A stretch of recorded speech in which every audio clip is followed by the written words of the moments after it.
মালিকানা হামজার? কার? আরো জোরে বলেন। কোন নবীর হাতেও আল্লাহ দেয়নি।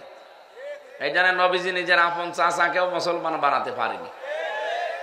এটা শুধুমাত্র আল্লাহ নিজের হাতে রেখে দিয়েছেন। নবীজি শব্দটাও ঠিক ওইভাবে চয়ন করলেন, আদাল্লাহুল্লাহ।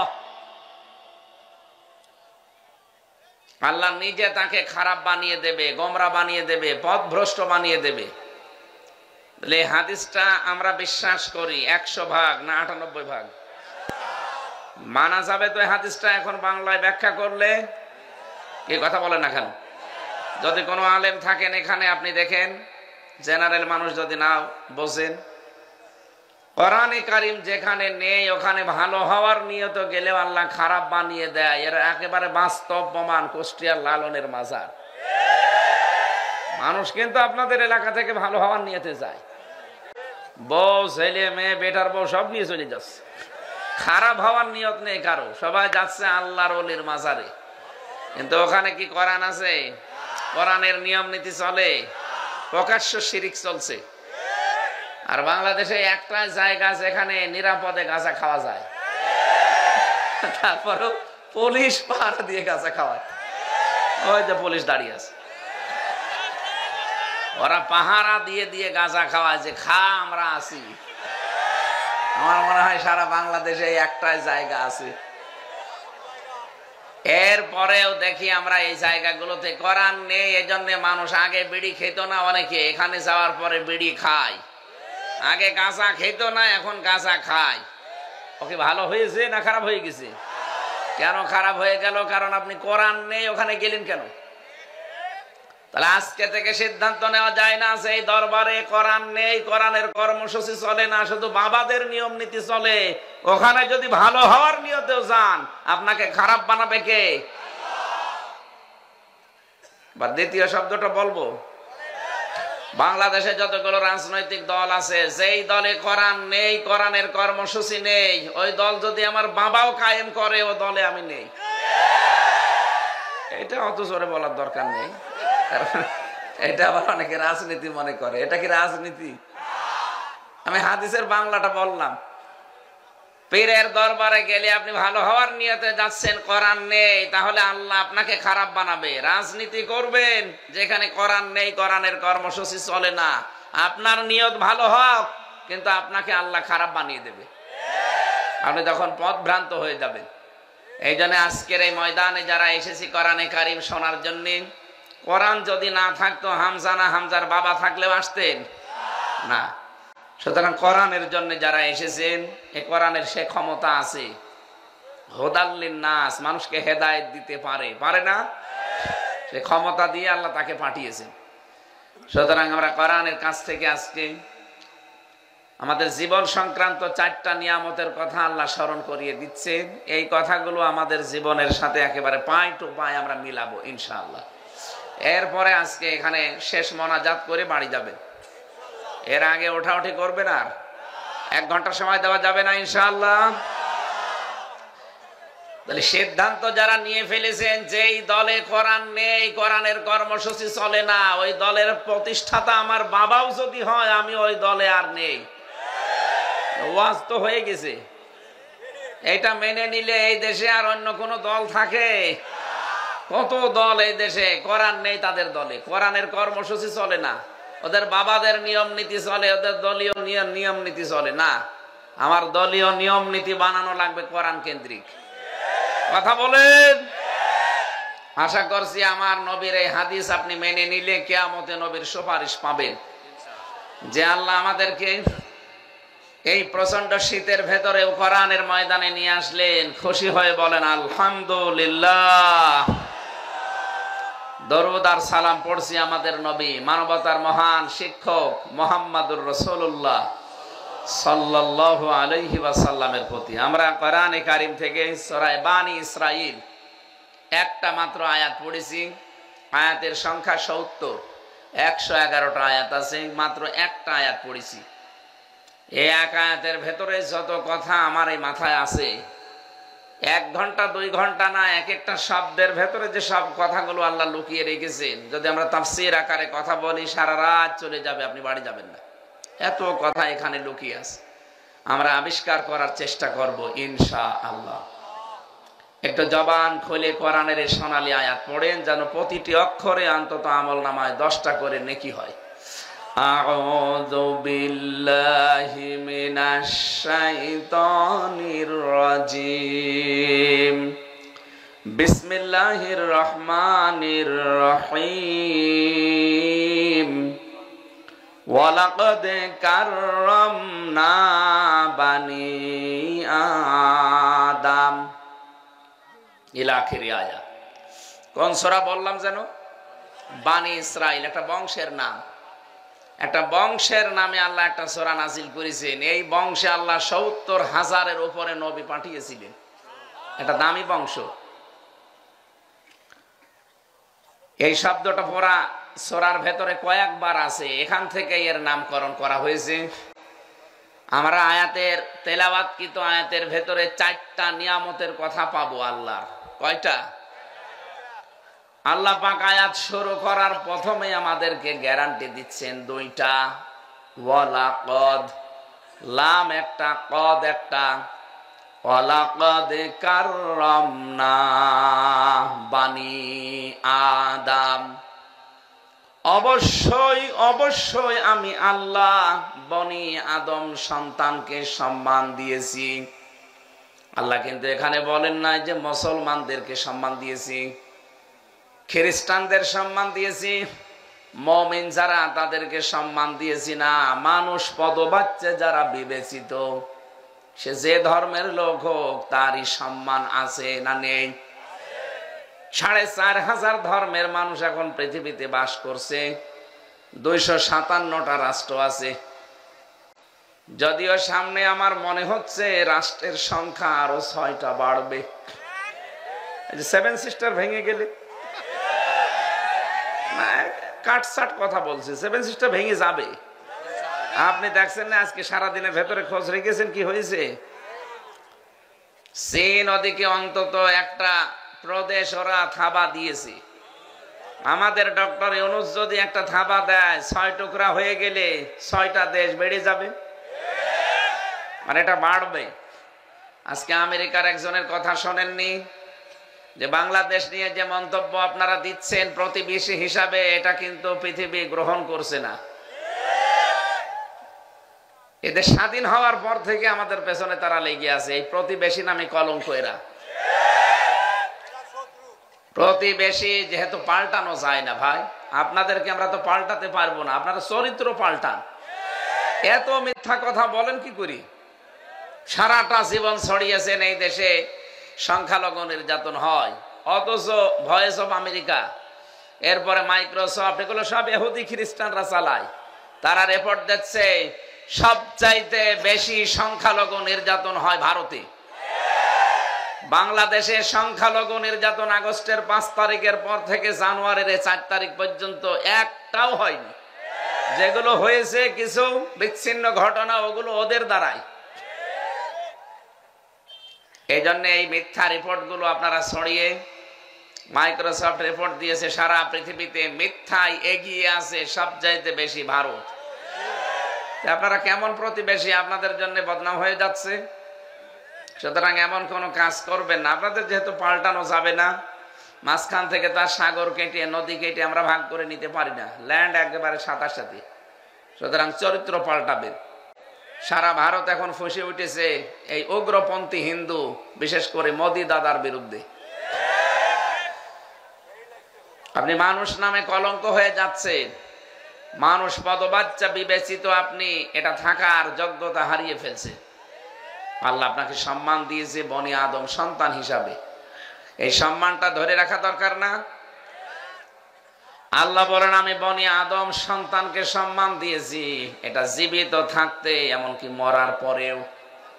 একটা মানুষ যদি মারা যায়, তাকে দাফন কাফন করা, তাকে কবরে দেওয়া, যদিও পুড়িয়ে ফেলা ঠিক না, অন্য ধর্মে যারা করেন এটা কিন্তু স্বাস্থ্যসম্মত না, বিজ্ঞানসম্মত না। আর কোরআন হাদিস তো বাদই দিলাম।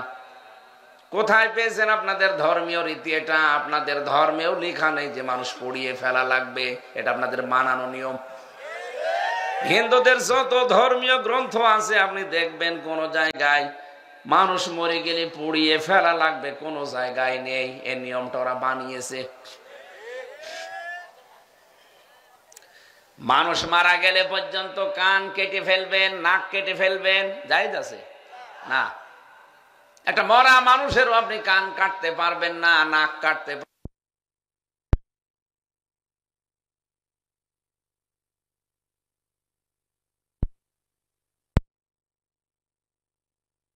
হলাম। যিনি পালিয়ে গেছে তিনি মেজর বজলুল হুদাকে একেবারে সরাসরি জবাই করেছে। আরে ভাই, মানুষটা মারা গেছে ফাঁসি দেওয়ার পরে আপনি জবাই করতে গেলেন কোন কারণে? তার নাক কাটা, মুখ কাটা, চোখ তোলা তো জায়েজ নেই, আর আপনি সরাসরি গলা কেটে ফেললেন।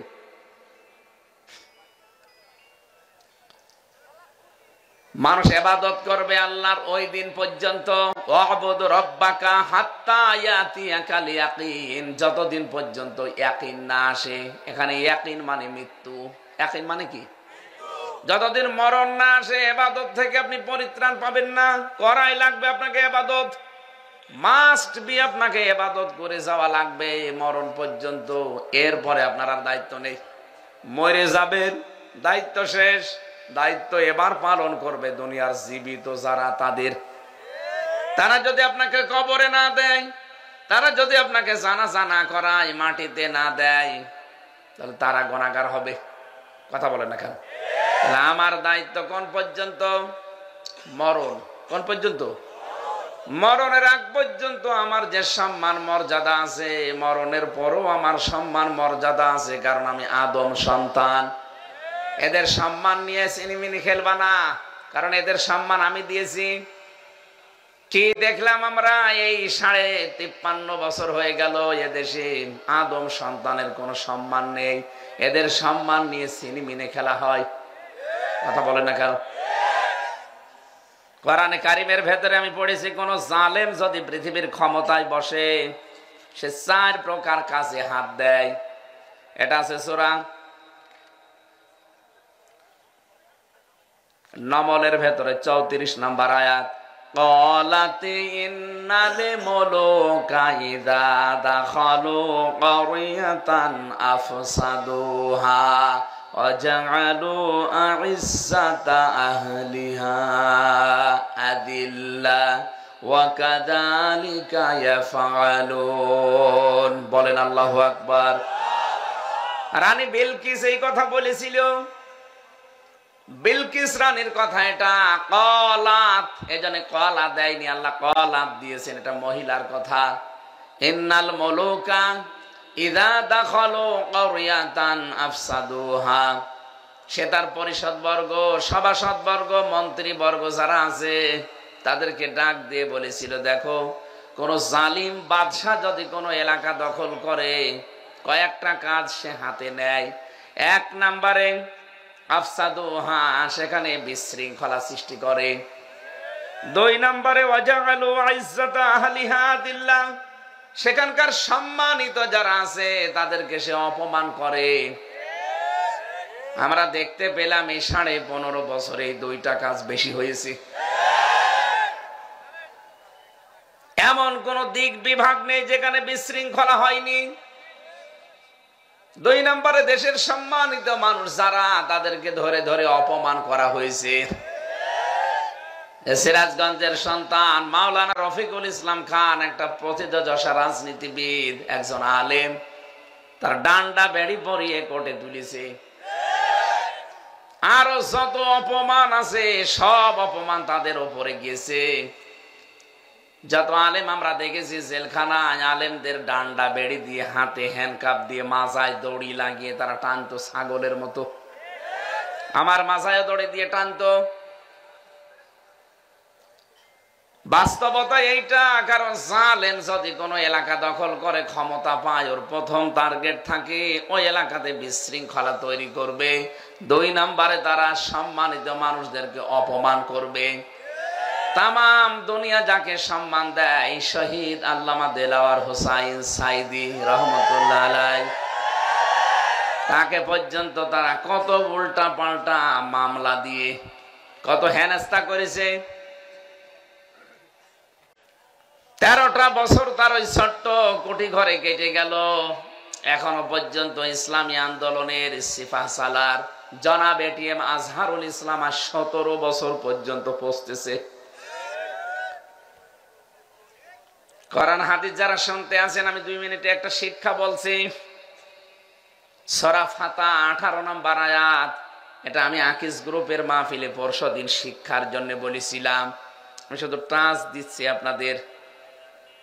আমরা যদি এই পৃথিবীতে আল্লাহর সন্তুষ্টি চাই, 1 নাম্বার। 2 নম্বরে যদি আমাদের মনে সত্যি যদি আমাদের মনে ইসলাম থাকে, যে আমরা আল্লাহর জন্য যা করছি আল্লাহর জন্য। 3 নম্বরে আল্লাহ পাক যদি আমাদের উপরে প্রশান্তি বা সাকিনা নাজিল করতে চান, আমরা যদি চাই যে আমাদের উপরে শান্তি নাজিল হোক, সাকিনা। 4 নম্বরে যদি সুনিশ্চিত নিকটবর্তী কোনো বিজয় দেখতে চান, তাহলে এই আয়াতে 1 নাম্বার একটা কাজ আল্লাহ দিয়েছেন, এই কাজটা করা লাগবে। নবীজি 1400 জন মানুষ নিয়ে এসেছিলেন মক্কায়। হুদাইবিয়া নামক জায়গায় তিনি বাধাপ্রাপ্ত হলেন। কাফেরেরা বলে, না, এবার আপনাকে আমরা হজ করতে দেব না। নবীজি হযরতে ওসমানকে পাঠালেন সমঝোতার জন্য। ওরা ওসমানকে ধরার পরে আটক করে ঘোষণা দিয়েছে, কতিলা ওসমান, হত্যা করে ফেলেছে ওসমানকে। নবীজি কথাটা শোনার পরে ওই বাবলা গাছের নিচে, হুদাইবিয়া নামক যে জায়গা, ওখানে একটা বাবলা গাছ ছিল। কোরআনে কারিমে আল্লাহ ওই গাছের ইঙ্গিত দিয়েছেন, লাকাদ রাদিয়াল্লাহু আনিল মুমিনিনা ইয ইউবাইউনাকা তাহতাশ শাজারাতি। এই যে তাহতাশ শাজারা, গাছের নিচে, ইয ইউবাইউনাকা, যখন আপনার কাছে তারা বায়াত নিচ্ছিল, শপথ বাক্য পাঠ করছিল, নবীজি ডাক দিয়ে বললেন, সাহাবীরা, হজ করার জন্য এসেছিলাম, ইহরামের কাপড় পরে খুলে ফেলো। 1400 জন মানুষের ভেতরে একজন শুধু আটক করেছে, এখনো 1399 জন আছে। বললেন খুলে ফেলো, পরবর্তীতে আবার হজ করে নেব। বাংলার মুসলমানেরা বলেন তো, ইহরামের কাপড় পরার পরে যদি আপনি ইহরামের কাপড় খুলে ফেলেন, আপনার হজ কিন্তু ভেঙে যায়। কি, হজ শেষ। নবী কি জানতেন না যে আমার ফরজ হজ নষ্ট হয়ে যাবে? জানতেন না? রমজান মাস ছিল, রোজা রেখেছিলেন। বিশ্ব নবী ডাক দিয়ে বললেন, না, রোজাও ভেঙে ফেলো, দরকার নেই, পরবর্তীতে করে দেব। বলেন, 2টা ফরজ বিধান তিনি এখানে বাদ দিয়ে দিচ্ছেন, একটা হজ আর একটা রোজা। ডাক দিয়ে বললেন, আমি এই যে হাত লাগালাম, আমার হাতের ওপরে তোমরা হাত দাও। 1399 জন হাত দিয়েছে।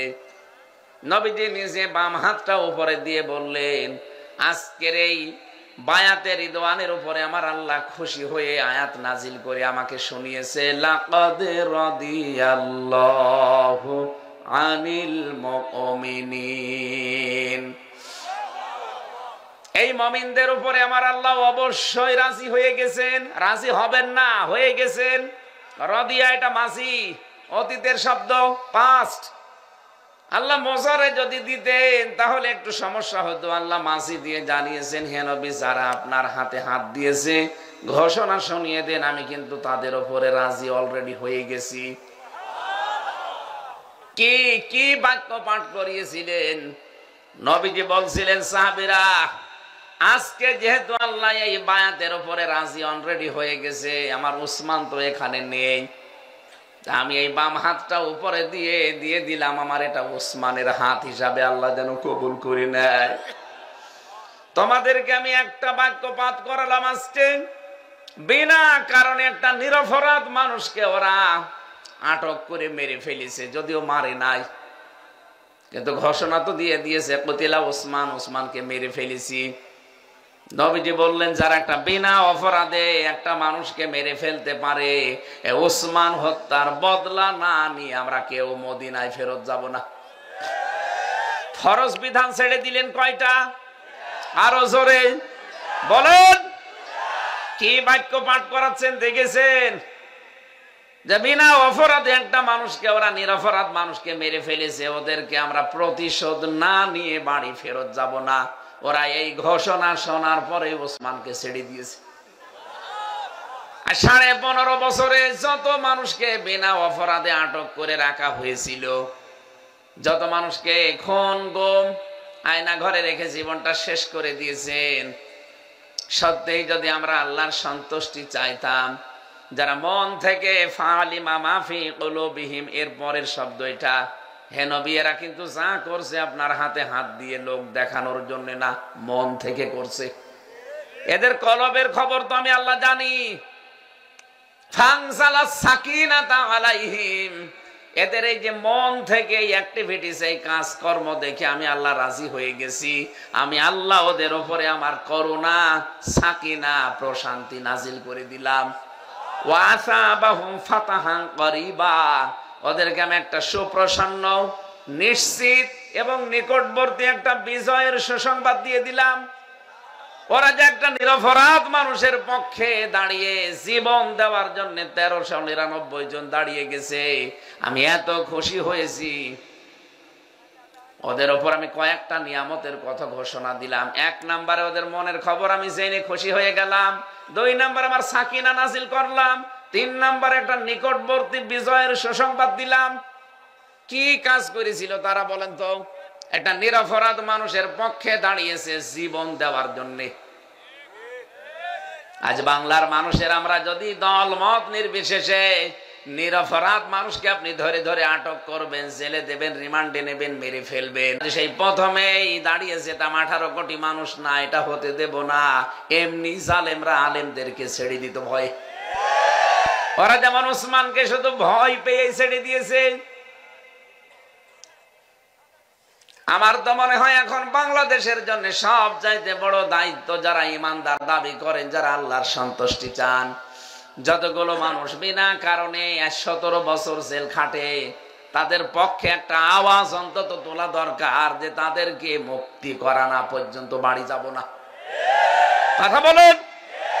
আব্দুল সালাম পিন্টু সাহেব যদি 17 বছর পরে ছাড়া পায়, গিয়াসউদ্দিন মামুন সাহেব যদি 17 বছর পরে ছাড়া পায়, লুৎফুজ্জামান বাবর যদি 17 বছর পরে ছাড়া পায়, জনাব এটিএম আজহারুল ইসলাম কেন 17 বছর পর মুক্তি পাবে না? বলতে পারেন ওনার মামলা কি? মামলা কিসের? ওদের তো বানানো ট্রাইব্যুনাল, বানানো বিচারপতি, বানানো রায়, বানানো সাক্ষী, সবগুলো যখন ওদের বাতিল হয়ে যাচ্ছে, ওদেরটা ধরে রাখা লাগবে কোন কারণে? কথা বলেন। যদি ধরে রাখতেন তাহলে আব্দুল সালাম পিন্টুকে আপনি মুক্তি দিলেন কি করে? লুৎফুজ্জামান বাবরকে মুক্তি দিলেন কি করে? ওদেরকে যেভাবে দিয়েছেন, তারাও তো ফাঁসির আসামি ছিল, ওদেরকে যেইভাবে দিয়েছেন আমরা 18 কোটি মানুষ ওই 1399 জনের মতো আজকে সিদ্ধান্ত নিয়ে যাব, এটিএম আজহারুল ইসলামকে মুক্তি না দেওয়া পর্যন্ত আমাদের মুক্তি নেই। আমরা আল্লাহর সন্তুষ্টি চাই না? সন্তুষ্টি এই জায়গায় আল্লাহ রেখে দিয়েছেন। একটা নিরপরাধ মানুষ বছরের পর বছর ধুকে ধুকে মরবে মানে? আমাদের কিছুই করার নেই, হাত পা গুটিয়ে বসে থাকবো না। যেখানে যতটুকু যার অবস্থান আছে ওই জায়গা থেকে ইমানের দাবি অনুযায়ী আপনাকে প্রতিবাদ করা লাগবে। নবীজি যেমন একটু খালি শক্ত হয়েছিলেন, ওরা ভয়তেই ছেড়ে দিয়েছে। আমরাও মনে হয় এরকম কিছু করলে বাংলাদেশে বহু নিরপরাধ মানুষ বিনা কারণে বছরের পর বছর জেলে আছে, বিভিন্ন জায়গায় কষ্ট পাচ্ছে। এই যে চাঁদাবাজি যারা করেন তাদের কারণে অনেকে জিম্মি হয়ে আছে। এই শক্ত হলে এমনিতেই ভয় পেয়ে জালেমরা চুপসে যাবে। যে কথাটা বলার জন্য পর্যন্ত এসেছিলাম, জালেমরা যদি ক্ষমতা পায়, বিলকিস রানী শোনাচ্ছে তার সভাসদ বর্গদেরকে যে সুলাইমান নবী বোঝাতে চাচ্ছে সে একজন জালেম। উনি যদি আসে তাহলে ফিতনা সৃষ্টি করবে, ফাসাদ সৃষ্টি করবে, আর সম্মানিত তোমরা মানুষ যারা তাদেরকে ধরে ধরে অপমান করবে। তার মানে এ দেশে যারা এই কাজগুলো করলেন আপনি বিশ্বাস করতে পারেন আপনি একজন জালেম। কথা বলে না কেন? আগামীতে যারা আসবে তারা যেন বিশৃঙ্খল কোন পরিবেশ তৈরি না করে। আলা তুফসিদু ফিল আরদি বাদা ইসলাহিহা, সংশোধন হয়ে যাওয়ার পরে শান্ত হয়ে যাওয়ার পরে অশান্ত করার জন্য যারা চেষ্টা করবে ওরা আল্লাহর টার্গেট। জালেম যেমন আল্লাহর টার্গেট। পরিবেশ শান্ত হয়ে যাওয়ার পরে কেউ যদি বিশৃঙ্খলা তৈরি করে, অশান্ত পরিবেশ বানানোর চেষ্টা করে, ভীতিপূর্ণ অবস্থান তৈরি করে, সেও আল্লাহর টার্গেট। ভালোই তো চলছিলাম আমরা, হঠাৎ করে আপনি কোথা থেকে নতুন নিয়ম চালু করে দিলেন সারা দেশে। এখন একযোগে বিভিন্ন জেলায় চলছে চাঁদাবাজি। একটা আতঙ্ক না? কথা বলে না কেন? গত পরশুদিন গাইবান্ধার জজের কাছে পর্যন্ত 50 লাখ টাকা চাঁদা চেয়েছে একজন। নিজেরা দোষ করে। এই কয়দিন আগে, 4-5 দিন আগে নারায়ণগঞ্জের বন্দরে, এই তো 3-4 দিন আগে ঝিনাইদহের শৈলকুপায় নিজেরা কাজ কারবার করবেন আর একটা নিরপরাধ মানুষের উপরে দোষটা চাপিয়ে দেবেন। এ জাতি এখন আর আগস্টের 5 তারিখের আগে নেই, 5 তারিখ পার হয়ে গেছে। কালো চশমা আমাদের চোখে এখন আছে, এখন একেবারে ফকফকা দেখতে পাচ্ছি। জাতিকে কিন্তু আর পাগল ভাববেন না। সুতরাং আমরা যেন সাবধান হয়। আর গোয়েন্দা বিভাগের রিপোর্ট জানেন, আমি কয়েকদিন আগেও কথা বলেছি, তারা বলছিল যে সব আমাদের নখদর্পণে আছে, আমরা দেখছি এদেশে কে কেমন কাজ করে। আপনি কি মনে করছেন যে আমি নারায়ণগঞ্জের বন্দরে চাঁদা চেয়েছি রাত্রে কেউ জানে না? কে বলেছে জানে না? আপনি পায়খানায় বসে কি করেন তাও তারা দেখতে পায়। এমন কিছু তাদের হাতে আছে। আমি তো নিজে রিমান্ডে দেখেছি, আমার ম্যাডাম কথা বলেছে কোথায় সে সাতক্ষীরায় একজনের কাছে, যে এই কাজটা করলে কেমন হয়। ওরা ভিডিও আকারে আমার রিমান্ডে দ্বিতীয় দিন দেখাচ্ছে, এই দেখেন। আপনি বলেন যে কিছু না, দেখেন তো আপনি যেখানে চা করছেন এখন তো আরো উন্নত। এই জন্য সাবধান, ওরা কিন্তু সব পর্যবেক্ষণ করছে, সব দেখতে পাচ্ছে কে কি করে। আপনি নিজের পায়ে এখন নিজে কোড়াল মারবেন না। বারবার ভিডিও মাত্রা পাঠাচ্ছে, দেখছেন না যে থামেন থামেন আর কত। সুতরাং নিজেরা কাজ কারবার উল্টা পাল্টা করে যদি কোনো সাধারণ মানুষ, নিরপরাধ মানুষের উপরে চাপিয়ে দেন, সূরা নিসা 112 নম্বর আয়াত, অমাই ইয়াকসিব খাতিআতান আও ইসমান সুম্মা ইয়ারমি বিহি বারিয়ান ফাকাদ হাইতামালা বুহতানা ওয়া ইসমাম মুবিনা। আল্লাহ পাক বলেন অনেক মানুষ এমন আছে নিজে অন্যায় করে, আর এই দোষটা একটা ভালো মানুষ, নিরপরাধ মানুষের উপরে চাপিয়ে নিজে ভালো সাজে। আমার মনে হচ্ছে আয়াতটা বাংলাদেশে খাপের খাপ মিলিয়ে যাচ্ছে। অনেকে নিজেরা অন্যায় করছে, আর যে লোকটা কিচ্ছু জানে না তার উপরে দোষটা চাপিয়ে দিয়ে নিজে দেখছেন সাধু সাজতেছে। আল্লাহ বলেন এই লোকটা যেন প্রকাশ্য পাপের বোঝা বহন করে নিয়ে বেড়ায়। অত টের পাচ্ছেন না, কিন্তু জাতি টের পেয়েছে যে এইটাই পাপী। কথা বলেন। আল্লাহ আমাদেরকে তুমি বাঁচাও। বিশৃঙ্খলা যারা তৈরি করতে চায়, মানব জাতিকে যারা সম্মান দিতে চায় না, আল্লাহ নিজে তুমি সম্মান দিলে মানব জাতিকে, অথচ মানুষকে আর সম্মান অনেকে দিতে চায় না। মানুষের সম্মান কি করে নষ্ট করা যায় সেই চিন্তায় অনেকে 24 ঘন্টা লেগে আছে। আরে ভাই, আমি মাওলানা রফিকুল ইসলাম খানের বিরুদ্ধে যদি বাইরে কিছু বলি, যদি ওনার ভেতরে দোষ থাকেও, তাহলে হবে গীবত। কি হবে বলেন বলেন? ওনার ভেতরে যদি ওই দোষ থাকে, ওনার অগোচরে বললে ওটা হয় গীবত। যদি উনি মন খারাপ করে শুনলে, কিন্তু যদি ওনার ভেতরে দোষ না থাকে, আমি বানিয়ে বানিয়ে ওনার উপরে দোষটা চাপিয়ে দেই, তাহলে এটা হবে তোহমত। এটা আরো মারাত্মক। আর বাংলাদেশে সবচাইতে বেশি হচ্ছে এখন তোহমত। বলেন, তোহমত এলাকায় যদি চালু হয় কি হয় জানেন? আপনাদেরকে সতর্ক করছি এই কারণে এলাকায় যদি এরকম কেউ থাকেন, আপনি নিজেকে থামান। কারণ যারা গীবত করে, তোহমত লাগায়, এর কথা ওর কাছে লাগিয়ে মানুষের সম্পর্ক নষ্ট করে দেয়। এরা যদি কোনো এলাকায় বাস করে, ওই এলাকার মানুষের দোয়া কবুল আল্লাহ বন্ধ করে দেয়। সিরাজগঞ্জবাসী এদিকে তাকান। হযরতে মুসা নবী আলাইহিস সালামের জামানার একটা ঘটনা পড়লাম হাদিসে। বৃষ্টি বন্ধ হয়ে গেছে, তিনি চাটিয়াল ময়দানে উম্মতদেরকে নিয়ে গেলেন, দোয়া করলেন। নামাজ আদায় করার পর আল্লাহ বৃষ্টি দাও। 3 বার আল্লাহর পক্ষ থেকে আওয়াজ এসেছে, না বৃষ্টি হবে না। হযরতে মুসা তো আবেগপূর্ণ নবী ছিলেন, বারবার খালি প্রশ্ন করতেন, ডাক দিয়ে বলে রব্বুল আলামিন বৃষ্টি দেবে না মানে এগুলো নয়, আমার উম্মত আমার মায়া লাগে, তোমার তো বান্দা, তোমার মায়া লাগে না? আল্লাহ বলেন মায়া লাগে কিন্তু বৃষ্টি দেব না। মায়া লাগে বৃষ্টি দেবে না মানে বলে হ্যাঁ, তুমি যাদেরকে নিয়ে দোয়া করছিলে এদের ভেতরে নামিমা, তালা তালি করা, এর কথা ওর কাছে লাগানো এরকম একজন লোক আছে, এ যতক্ষণ তোমার এই মোনাজাতে হাত তুলবে তুমি নবী হওয়ার পরও তোমার দোয়াও কবুল হবে না। হযরত মুসা বললেন আল্লাহ তুমি শুধু নাম বলো, কি করি দেখো। না, আমি নাম বলবার তুমি সবার সামনে অপমান করবা, আমি নাম বলবো না।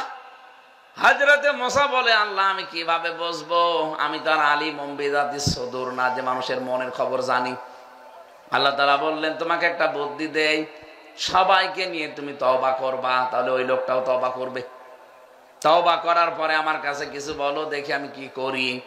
মানে চাটিয়াল ময়দানে গেলেন, উম্মতদেরকে জানালেন এখানে একজন তালাতালি করা লোক আছে, মানুষের সম্মান নিয়ে সিনিমিনি খেলে, সম্পর্ক নষ্ট করে, এর কথা ওর কাছে লাগাই, কিন্তু কে আছে এটা আমি জানি না, তবে আছে।